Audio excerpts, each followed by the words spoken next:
You know who this bros with mics. Hey, what up? What up? You heard it. Bros with mice. I'm Tom. Cody, what's happening? You know, Cody, you a little under the weather. I know. Under I the got weather. buzz on me and all kind of stuff. Where has the time gone? Spend the night crisscrossing. Where should I go? What's up, y'all? You know, we got to get these game predictions out of the way for the week and let you guys know how we feeling, how we coming, man. And you know, there's some big ones this weekend. We're at that point in the season where every game is detrimental to the end. We've seen a lot of teams get knocked out of playoff contention in these past 2-3 weeks right here. So this week is no other than another way for these guys to really see what they got made up. It's time to test your mettle at this point in time. And we knew they was gonna start finding the king rat of the Big 12, and it's time for it. You know, we got a big noon kickoff right here. I love it, like I was saying a minute ago before we got on here. So I love these big noon kickoffs. You know why? Because then a lot of the other games I can watch. And it's 11-11. Make a wish this weekend. I hope y'all wishing for your team to win, but if you're playing against mine, I hope you wish wrong. But first And we a got quick shout out to 1111 to my dad. Happy birthday. Long live. HBD, big dog. For sure. Man, long live the king. And they right here we got old Michigan at Penn State University, man. Penn. How you feeling about this one? How you feeling? I'm up in the air. I'm not. I mean, Michigan has Penn State's number, and I think everybody knows that. So, kind of like what I was saying last night is, if I have your signs, I'm not worried about it. You know what I'm saying? So, Yeah. and that's exactly what they got. They got their signs. I think that Michigan comes in here and beats Penn State. I the thing is they got to be careful though. So if you go in here and slaughter in Penn State, which is a hostile environment for any team in college football, if you go in, get the dub by 20 or more, It's gonna look real suspect. It's a little It's gonna suspect. be real sus, yeah.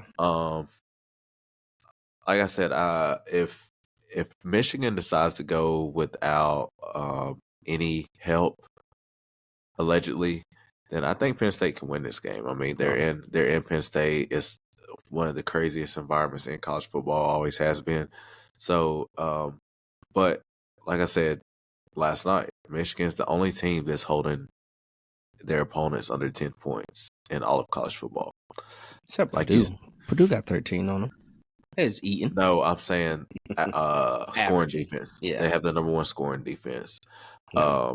So you think about that. Think about Michigan. You said it. You know, we had a discussion last night. It was kind of like, even if you have my signs, you still have to stop me. Yeah. It's like it's like basketball. You know, I know you're looking to inbound the ball at this particular point to get this shot off. So I just go to that play and stop the whole thing. I mean, if you want to relate it to Cavaliers versus Warriors, they go in and LeBron knew the Warriors play because they ran it on them before, which when they had came back from the 3-1 series. He says, hey, look, Shump, you be here. Tristan, you be here. Kyrie, you be here. Boom. And they stopped the play from happening, right? Mm-hmm. They stopped the play from happening, go on to win the championship. So you can say, oh, you know, they got the signs, but they still got to stop me. If I know your focal point, I know where you're trying to go, I just go to that point, then what do you got? You know what I'm saying? I mean, it's up for your talented quarterback, which they do in JJ. They had a talented quarterback to make those reads. Well, I guess for the opposite side. So the Alar to make those reads. So you know what? Dang, it's weird. They've came down and they've noticed, oh, shoot, we come out in a 3-set over here, trips to one side, got a single back on the other side. And they just dropped him to cover 2 and slid the linebacker. Like, hold on. Do they know what we're doing? Guess what? You come up, you check out the line. All right, check for a run. And then it's just talent on talent. When you're in a situation like this, you just got it. You have to beat the man in front of you. That's what it boils down to. Are you able to beat the man in front of you? If they are truly stealing signs, it is an advantage. And I say the same thing I said last night. It is an advantage. But at the end of the day, it's still on you to beat the man in front of you. It's still your job. Let me get that. I get some static feedback to beat the man in front of you. Right? You still got to beat him. Oh, okay, cool. I think he's going to be running a deep route. Okay. You see he's playing off 10 yards. Check. Out route. Give me a 5-yard slant. Give me a 3-yard in, something like that. You got to be able to make those adjustments. Yeah, it sucks that Michigan might have people's like, oh, it's bullshit. But if it were really that big of a factor, they will be winning national championships, and they're not. They look good thus far, but is it because of the eye test? Are we looking just at like, okay, they are beating Michigan State, Iowa, Indiana, Minnesota, Nebraska, Purdue. These ain't fantastic teams by any means. So now is when we'll see if, I guess you're right. And so since we really still can't see it, because what if they do have Penn State's plays? And it does give them that little bit of an edge they need, because they're a pretty evenly matched team. So that little bit of an edge could be the difference maker in the game. Exactly. But if they come out and just dog them 20-30, because just because I have your signs on defense doesn't mean I have it. Just because like I have all your offensive signs, I've been studying your offensive play calls. Like you come out in the defense and my guys are just burning y'all off the line. Me having a sign, you having a sign doesn't mean much if you're just getting cooked like that. You know what I'm saying? I don't think they come out and beat them 20-30 points just because they're slinging the rock over their head. Their DBs are just sluggish. The linebackers are out of position. The DNs are getting blue off the ball, so they're not able to freaking make any pressure on the quarterback. Then you kind of look at it like maybe they're just a superior team, and the play calls might not be as big of a factor. But if it comes down to a close game, don't let it come down to a close game. Penn State to win this, they're definitely going to need to win by 14 to win by 1. You know what I'm saying? They're going to need to be up enough to where the minor stuff like, oh, hold on, it's the last second. You don't want to leave it to chance that they might have that play call. They're going to need to dominate this game to really win it, I think. And that's what it's going to come down to. But it's a tough call either way with it. But I like giving it, and I've been doing this all year. I'll say, I'm going to give it to the home team because they're at home. Then I switch last second, and then it bites me in the ass. Like the other team ends up coming and winning at home because I've switched the last second. And I will say, I like the home team. But Michigan is, thus far, they are looking solid. They're looking like a solid team. So with this being the first true test of the entire season, which is crazy that it's week 11 and they're just now getting their first true test. Week 11 on 11-11, that's crazy. Week 11 on 11-11, what's the odds of that? Right. It's crazy that it took this long, and but we see why their rankings where they're at right now. So I think honestly, if I had to call it left to right, black or blue, I might give it to Michigan. I've liked Michigan since last year, and that was before the play call. I like Corum when he got hurt, his ankle injury, which did affect the game against TCU. I know they said the reason why they didn't beat TCU is because they didn't have a thing. Is because they also didn't have Blake Corum out there because he had an ankle injury during that time. So not having your number one running back, as ACL, not having probably one of the best running backs in the nation last year at that time. He's pretty solid. Go down, that's a difference maker. It truly is a difference maker. So I think that's also the reason why they didn't beat TCU, which was a close game, and he would have made the difference to beat them and then go on to face Georgia or Ohio State had that kick not been proper, which would have been bananas to see Michigan and Ohio State again in the national championship with each other, like have that rivalry. Probably been wild. Yeah, it's been a good game, honestly. I'm here for it. Yeah, at this point, I think I can rock with Michigan on this. I think they're the better team at this point thus far. If I'm looking at it overall, Penn State is good. Don't get me wrong by any means. They hold their opponents pretty close, but when I'm looking at like opponents, Indiana was able to put up 24 against them, but only 7 against Michigan. And that's really the only like opponent that you can compare between the two. I got to give it to them that way. So I think I'm going to rock with Michigan on this one. Yeah, definitely. Me too, for sure. Cool. So take it. You got over under with that, or just take a money line? How you feeling about that one? I'll probably go under just because Michigan got Penn State plays. Yeah, I think that's a good one too. If I had to bet the under, money line under on Michigan, taking that one. It's a pretty good choice. But we push on, pusher. And like I said, this is a weekend full of a lot of games that can make a difference. One game that I am kind of keeping my eye out is taking it back down south to the ACC over here with FSU Miami. You know, Miami has been kind of dogged a little bit after some stupid play calls that they made, some quite idiotic play calls that put them in bad position. They should maybe have 2 losses. I'm going to talk about Georgia Tech being able to sneak one in there on them, but I think Miami is poised and in a good position, especially being back in the state of Florida with FSU. I know they're not at home in Miami, but you're still in Florida, so the crowd can still make an impact. Their fans can still show up to make an impact on this game. I think they could be in a position maybe to try to get an upset. Not that I'm saying they will get the upset, but this is it could definitely be a slip-up game for Florida State right here. Especially at this time, you're trying to stay healthy. You don't want to overdo anything, but you got to get wins at this point in time. You can't risk being close, especially when you're at the 4th spot right there, which is so easily pushed left or right. Washington been at the 5th. They want to get to where you're at right now. So you got to be on your fucking P's and Q's at this point in the season. But this is a game that they could slip with if we're not careful, right? Miami has been beaten, battered, and those are the ones you got to watch out for. The people that are pushing to the corner, and they like, hey, man, I don't see myself going to the ACC championship. I don't see. We're definitely going to playoffs. We're hoping to get a decent bowl game, and maybe an Orange Bowl. I don't think they get the Orange Bowl at this point in time. So, Florida State want to watch out. How do you feel about this one? Yeah, no, it's definitely one of those games that they're gonna play. You said it's in Miami? No, it's at Tally. Oh, excuse me. Yeah, like I said, Miami's just one of those teams that's like that can beat you, that can hurt you. So it's one of those games where you gotta play just like you play every other game. I think it's one of those teams, Miami. I think Miami's one of those teams that you just kind of look at it and it's like, what team is going to show up for Miami? You know what I'm saying? Mm-hmm. So like saying, it's Miami played good ball at the beginning of the season, then they kind of fizzled. Then they play good ball against Clemson, then they kind of like, you know what I mean? Like they do weird stuff. Waves, it's all on. I think Miami has the talent. I think more so it's all on the coaching for Miami. Mario Cristobal, if he can show up, produce, make the right plays, I think they can beat Florida State. I think they can. I think yeah. But no, you're right. I 100% agree. This line on this one's Florida State 14.5 over under 51.5.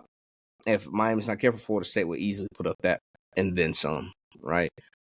They're not a team that's to be trifled with. They're like I said, they're trying to establish themselves to keep that spot. You know, the poll is really looking and scratching and hoping for a way to get Alabama back in there, right?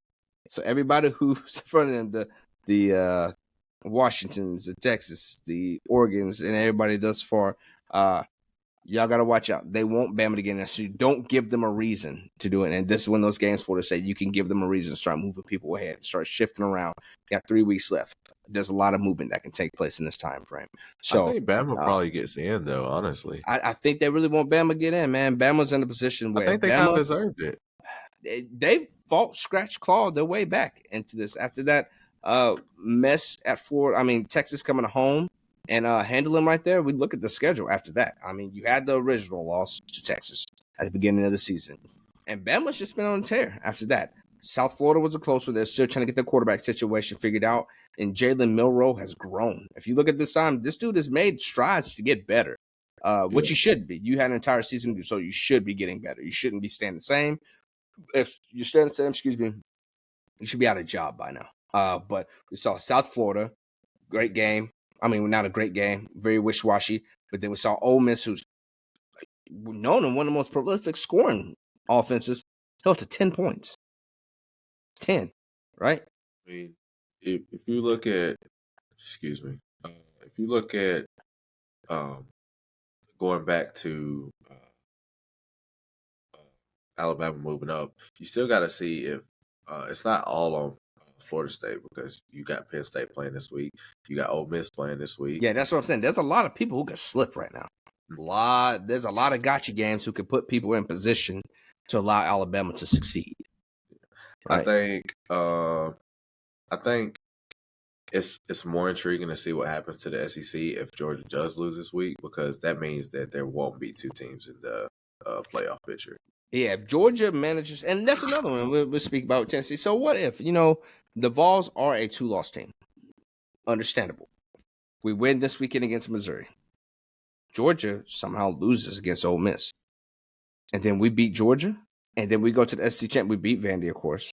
We go to the SEC Championship. And Tennessee manages to win an SEC Championship. What does that picture look like for them? Is there a chance And that's what I was saying. 2-loss team gets in like that. That's what I was saying too, because they say there's never been a 2-loss team in the playoff, but I think this year that it can be, just if craziness happens, like if Ole Miss does beat Georgia, and then Tennessee, like you said, Tennessee does beat Georgia as well. So, and then just kind of like, what if Oklahoma comes in and run the table, and somehow they go to the Big 12 championship and they beat Texas again, or whoever's in there again, or one of the teams that beat them, they avenge that loss. Yeah. So it's a far shot, like huge for Oklahoma, but I think Tennessee is closer for Tennessee than Oklahoma, just because you kind of depended on Ole Miss to win this game, and we got a few ranked wins. I mean, like, and that's the only thing. I'm not downplaying Oklahoma's schedule, but having to look at a ranked Missouri, then a ranked Georgia, unranked, and then another ranked. That's 3 ranked wins. That's a good resume stat pattern right there. Who Missouri? Who? If we beat Missouri, who's 15, I think, right now. So you beat Missouri. You turn around and beat Georgia. If they lose this weekend, Georgia might push back to like 6. If they lose, you beat a number 6 Georgia. You then turn around Vandy, of course, and then you beat potentially a ranked, 8th, 6th ranked Alabama at that time in the SEC championship. So that's an opportunity. Well, actually, I don't know, because y'all and Alabama's in the same. Actually, Tennessee wouldn't go. Yeah, even if we beat Alabama in the SEC championship, y'all won't go to the SEC championship. Yeah, we would. I'm saying if we beat, no, they're in the West, we're in the East. We would play them. Okay. We would play them in the SEC championship. Oh, okay. So, so that could happen, but got to get past Missouri first. I mean, got to get past Missouri, and that's a big one this weekend. We got to get past Missouri. That's one to look out for sure. But I'll take Florida State to go back. I do take Florida State to win this one also.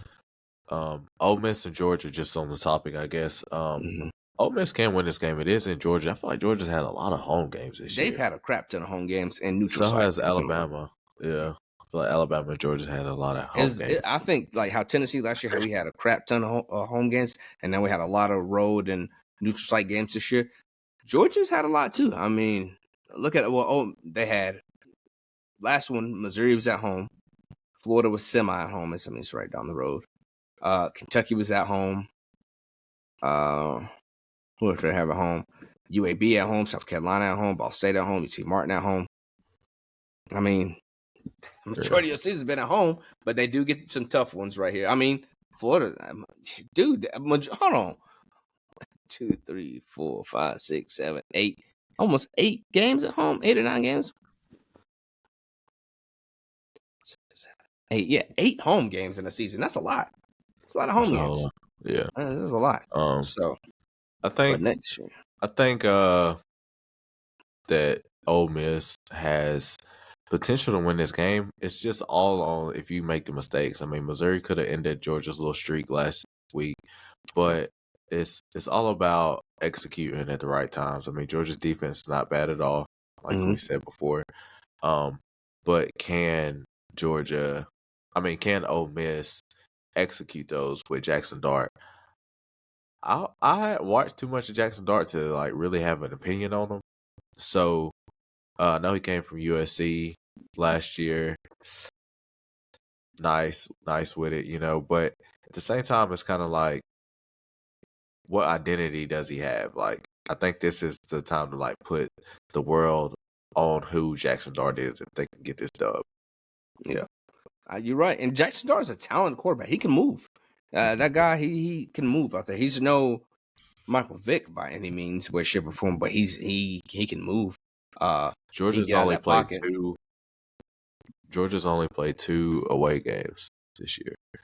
True away games, yeah. True road games. True road games, yeah. Yeah, which is wild if you think about it. That's completely asinine, but it's okay. It happens. We look at this game. We really try to break it down. What are some of the difference makers? What Ole Miss needs to win this game against Georgia? And I think you have to hit them hard and continue to pound it, right? You can't get up on Georgia at halftime and think you got it sealed and coast. They're not going to allow it. And Lane Kiffin, quite frankly, isn't that type of quarterback. Isn't that type of coach.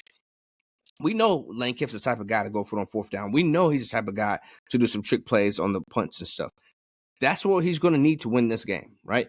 You're going to have to come. You're going to have to reach to your bag for this one, big dog. You're going to have to reach to your bag for this one and come out with something different.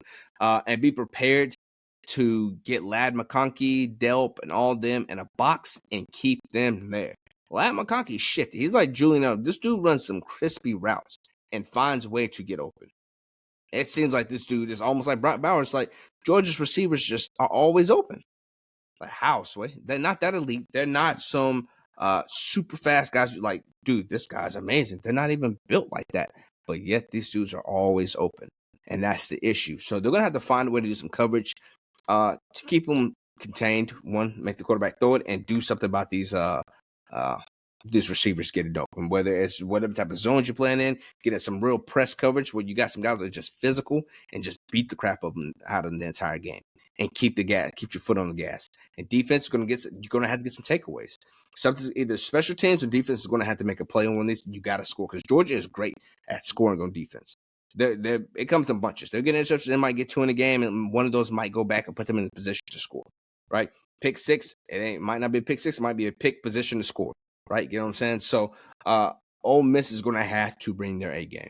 We can't see what we saw against Alabama, where you kind of had it, then let your foot off the gas, and then you see them coming back. No, it can't be that. You're going to have to get in there. You're going to have to stay on the throttle the entire time. And that's how they're going to win this game. You got to score and stay on the throttle. Let's see. Yeah. No, because Alabama 24-10. Okay. Yeah, that's what I was like. You can't have a 10-point game at this point. You can't. I think this might be each team over 27, maybe that type of game. So I'd say over/under. What's over/under is 58.5. I think they're close to the over on this game, to be honest with you. I think it'll be that type of game. I'd go the over. I'm not sure who I'd take just because Georgia at home ain't easy to play, and it's a 7:00 game, and they get rowdy between the hedges in them late games. Yeah. And they've got comfortable at home. It's a little bit chilly now, so they got all day to drink, and it's going to be loud. It's going to be loud. So I take the over, and if I have to choose with it all on the line, give me the upset for this weekend, man. Give me Mississippi doing the upset. Ole Miss for the upset this weekend. I don't really want to, but heck, it's close to the end. Give me the upset. Frig it. I'll take one wild game. This is my super dog. Give me Ole Miss for the upset. I'll take Georgia to win.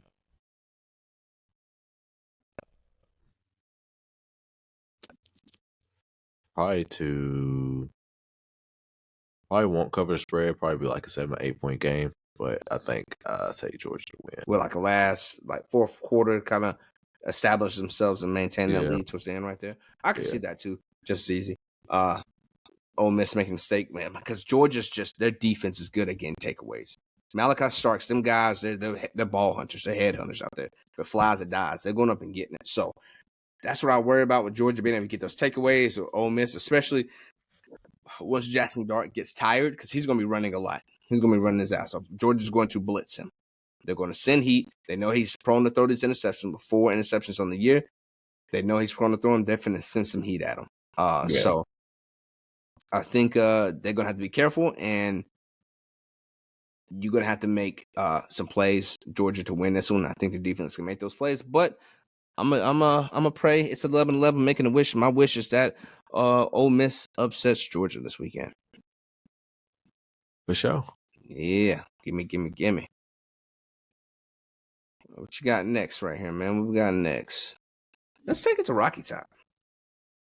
You know, speaking of games that are hinging on other games and other people winning, Georgia is hinging on us losing to Missouri to secure their spot, as well as them beating Ole Miss this weekend to secure their spot in the SEC champion, the SEC East champion, right? So, since it's hinging on, let's go ahead and swing it back to Rocky Top, head on north, where strangers never come back right there. Wish I was on old Rocky Top. down in the Tennessee Hills. So this weekend we got Joe Milton versus Cook. I like this one, man. We've had Missouri's numbers for the past few years. We really have. Even going to Missouri, we've put up like 60 some odd points against these dudes, 60 to 10, 60 to 14. We've had their number the past couple of years, and maybe this could be the case this year again. How you feeling about this one? I look at Missouri and Tennessee as like literally identical. Just kind of Missouri has a better pass offense than Tennessee, but Tennessee has a better run offense than Missouri. But Missouri's run offense isn't horrible. Like neither is Tennessee's pass offense. But I think when I look at these teams identical defensively, I probably give the nod to Tennessee slightly. That's why it's a 2-point game.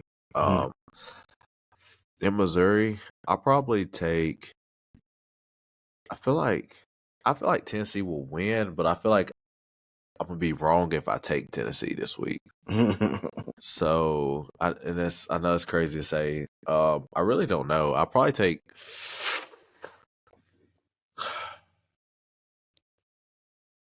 I think Tennessee's on a ball right now, but I think Missouri's pretty good too. I don't know. It's tough. Like I could honestly take both teams. I get back to me. I'll let you know. Bet. Yeah, you know how I feel about this. I'm riding with mine. I'm gonna ride for my. I'm gonna ride for mine at the end of the day. And Tennessee, I think, is in a position to keep it going. We're playing with our hair on fire at this point in time. These guys have a sense of urgency. Joe Milton's kind of got his act together. The Joe we saw at the beginning of the season is not the Joe we're seeing now.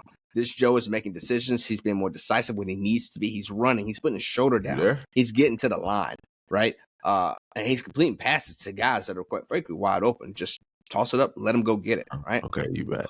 Put it where it needs to be. And Joe's doing that right about now. And I like that. That's what we need to see. But then again, our running, we got a Cerberus back there. We got a 3-headed backfield. Them guys are dogs. All of them, man. We look at Wright, Small, Sampson. These guys are great. Schrader's not a bad running back by any means. 162 carries, 919 yards, 10 touchdowns. You see the 10 touchdowns, like, man, he's superior to our guys. Nah, not when we got 3 backs. A lot of them are almost 1,000-yard backs. 3 backs are almost 1,000 yards. That's something to say right there, man. These guys they're playing fire hot. And we finally got our scorer White looking a lot more like Jalen Hyatt out there. They're starting to get that combination. We see that true speed that we've been waiting to see out of him. Because they said he has that 4.3 speed like Jalen Hyatt. We've been waiting to see it. Scorer White's kind of been a little bit quiet on that end. I guess trying to figure out, all of our guys really have been trying to figure out. And that's what people forget, that Brew McCoy went down. We didn't have Brew for the Alabama game, who is a difference maker for us. So people see that Alabama game, it's like, damn, Tennessee got exposed. We didn't have one of our best big body receivers who's out there not only getting big passes, sealing the edge for these runs. Quarterback sneaks. You have him coming up when we do, not sneaks, the screen pass that we do. So you have a quick screen, boom, come behind him. We don't have that big back out there. So we have to adjust our game plan. And it's been pretty decent so far, right? I think these guys are in a position to do that. We have a lot of guys who are stepping up, and Nimrod Thornton finally is showing up at the end of the day. And if all else fails at quarterback position, we know we have a go-to back there, right? We got to see him come out last week, though he still is green behind the ears, and we're going to have to get him some more PT to let him see what's up on the field. But if all else fails, we do got a guy who can sling the rock just as good. I mean, not as far as Joe Milton, but accuracy looked great. He could throw on the run. We've seen that last week with Nico. I had it down, dude. I said it like 100 times. Iyama, frick. I had it, bro. Now I lost it.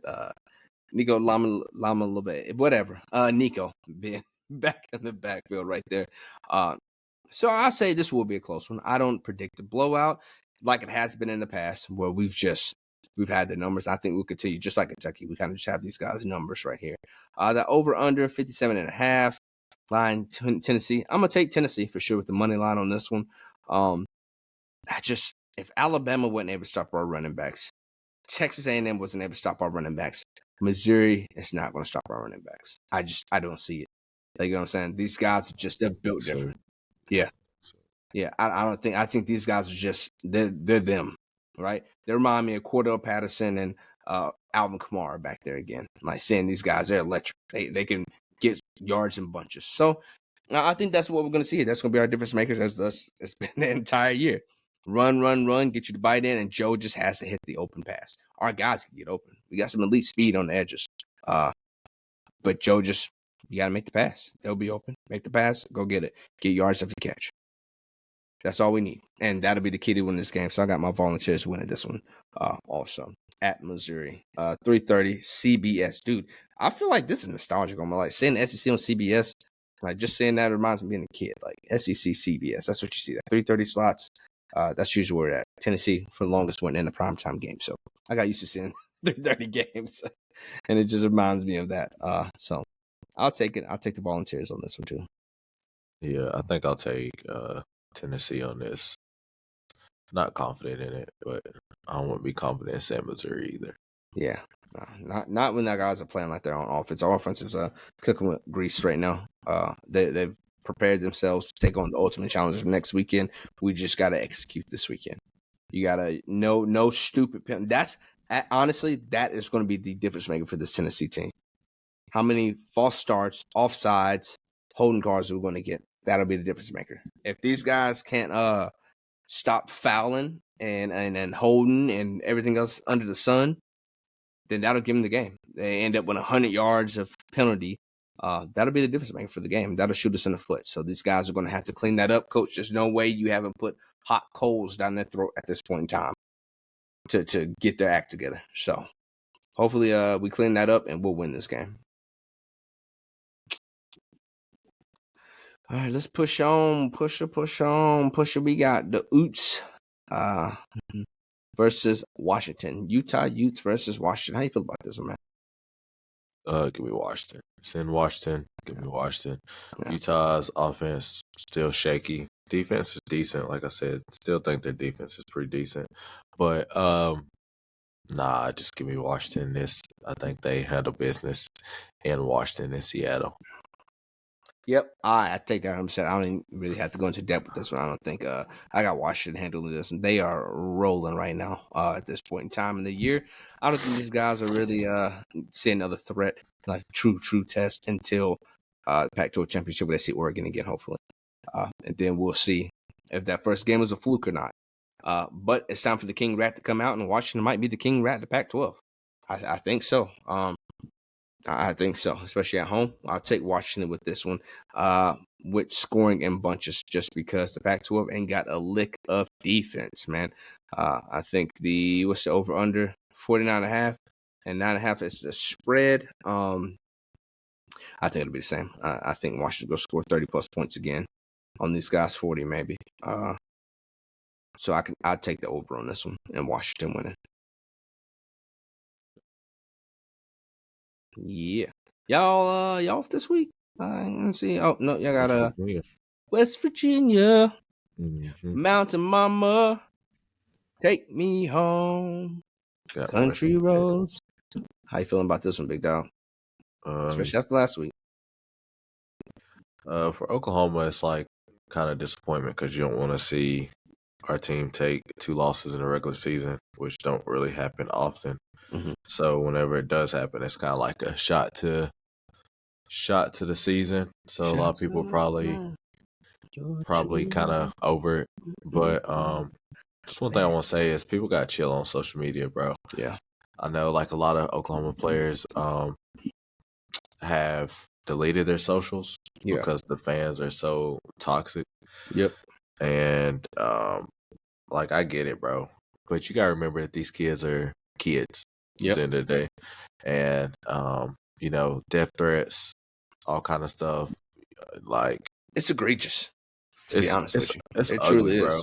It's like at the end of the day, like nobody plans to lose a game. You know what I mean? Yeah. Nobody goes out there and say, we ain't gonna try." You know what I mean? Even if you think we don't have a shot, you still gonna try. So, I don't know. It's ugly. I hate that for the players because it's uncalled for and like very unnecessary.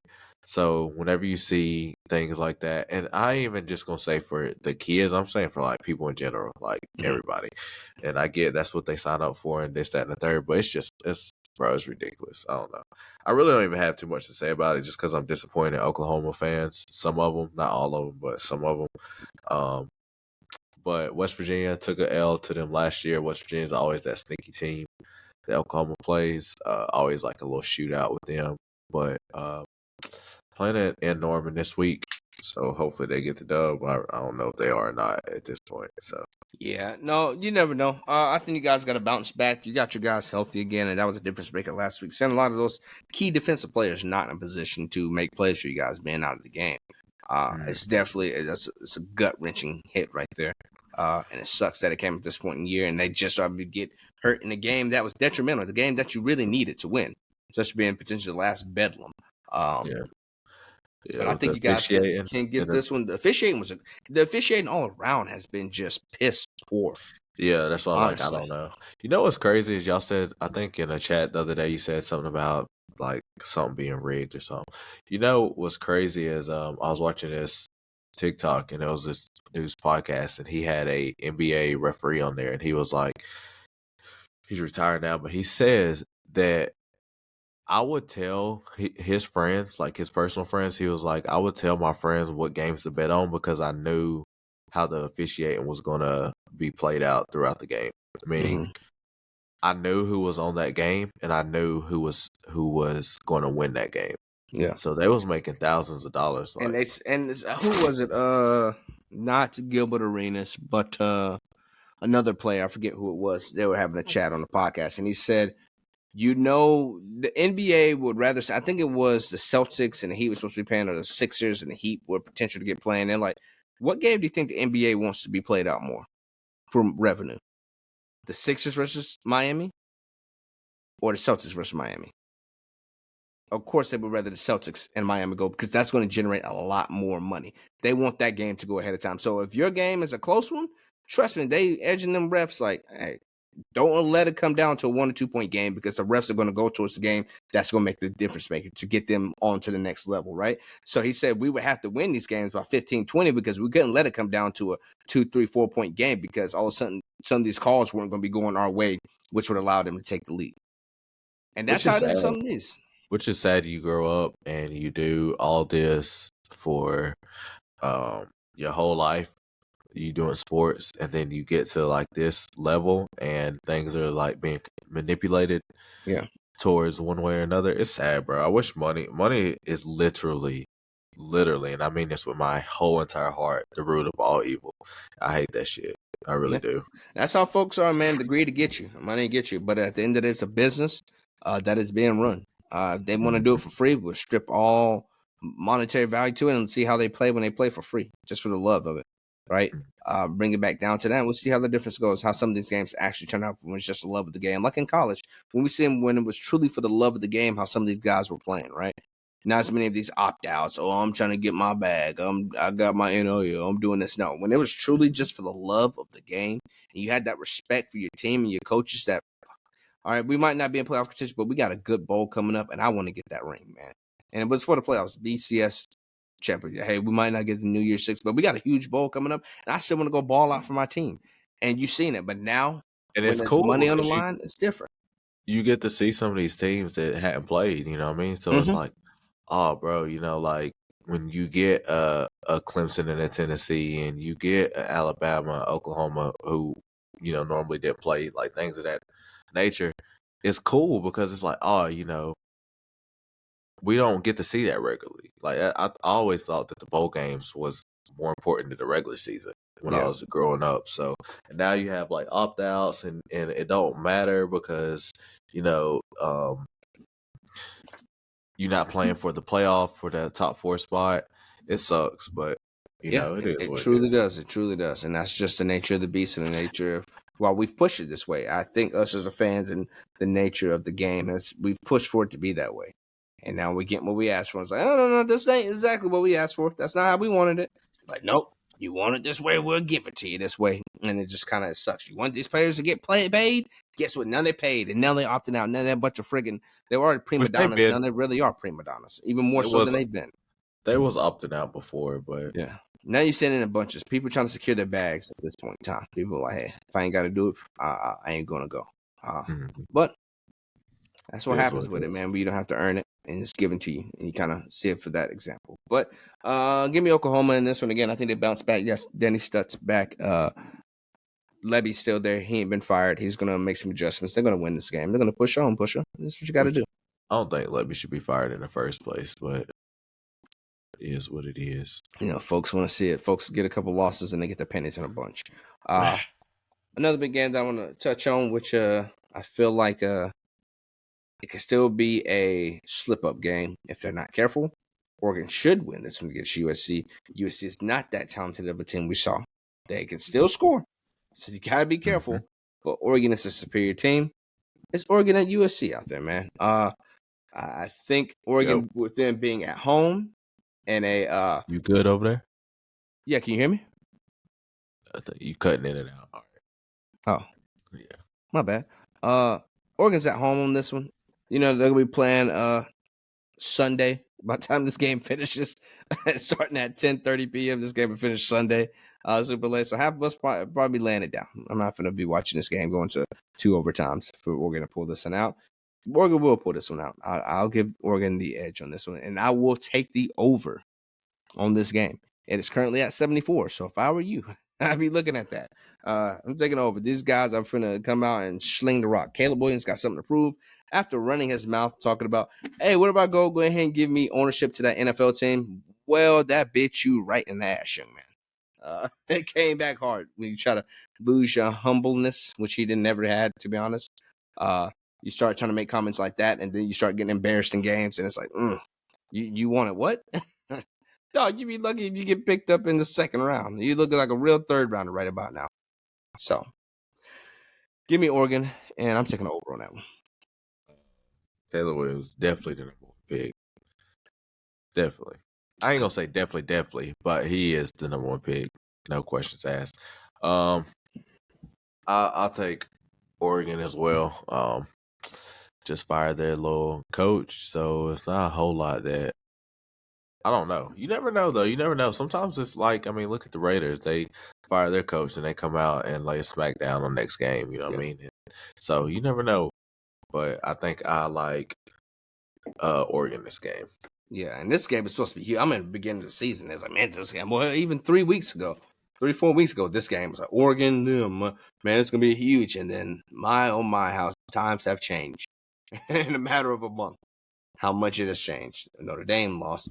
Utah lost. Washington lost. Like, y'all just boom, boom, boom. And now we're looking at the 7-3 USC. No, I'm saying that the lost against they lost against Notre Dame, lost against Utah, and lost against Washington. Bang, bang, bang. Now look at you, 7-3. Looking crazy. So I'm definitely taking Oregon on this one. But they got something to prove. It might be one of those double overtime type games. You know how Caleb Williams gets in overtime. Boy's a magician.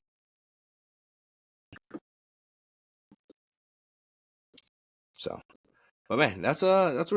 That's a lot of big slate of games for this weekend that we're looking at that are the key difference makers for the week. I think that are going to be determined in some playoff stuff. Alabama at UK. It's at Alabama, so there should be no sweat. No, it's at Kentucky. Maybe they'll come in and get a upset.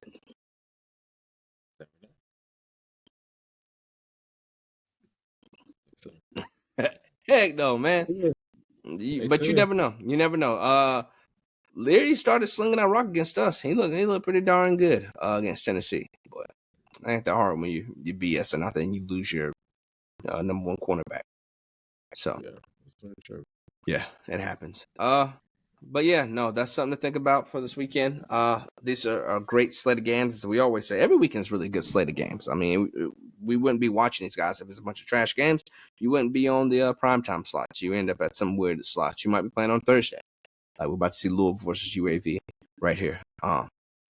But you never know what could happen. There's a huge weekend for a lot of people to start trying to get back into playoff contention or New Year's Six contention. And to stay off in playoff contention right now. So, Georgia, Tennessee, they're looking at each other's games. I promise you. Georgia's watching us play at that 3:30 slot. Like, oh, come on. Come on, and once we win it, I promise you, they not watching. I guarantee you they are. I guarantee you they're looking at the scoreboard to see, because our game will determine if they get an automatic pass to go to the SEC championship. So they're definitely watching Tennessee, Missouri to see if we beat them. If we beat them, it's okay. Actually, the game next week actually matters now. I suppose if we beat them, okay, you know what? We've secured our spot to the SEC championship. So they're definitely watching this game to see if they have secured their slot or not to the SEC championship. So we win, they lose. It's heads right there. We gotta make some shake next weekend. So, but that's all I got, man. What you got? You got anything else? Got anything else, my man? Yeah. So that's it for you guys, man. Thank you if you took the time to make it to this far. Make sure you go back and watch them videos, figure out the question for the week, man. Who's winning that game? Go back and check it out for us so we can see who y'all think is gonna win that one. But thank you guys again for everyone who takes time to watch our videos. Even the people who say, "Oh, you guys suck." Guess what? You watched the video though, didn't you? So you wouldn't know if you didn't like us if you didn't watch it. So thank you for the views. Thank you for the time for those of us, for those of you who take the time every week to check in and say what's up to us. Thank you for that, man. We're grateful. For sure. Thank y'all so much. Sorry I was sick, but grind don't stop, like we said. That's the nature of the beast, big dog. Yeah. You know it is. Bros with mics. I'm Tom. I'm Wody. I'll catch y'all when I catch you. Stang. Peace.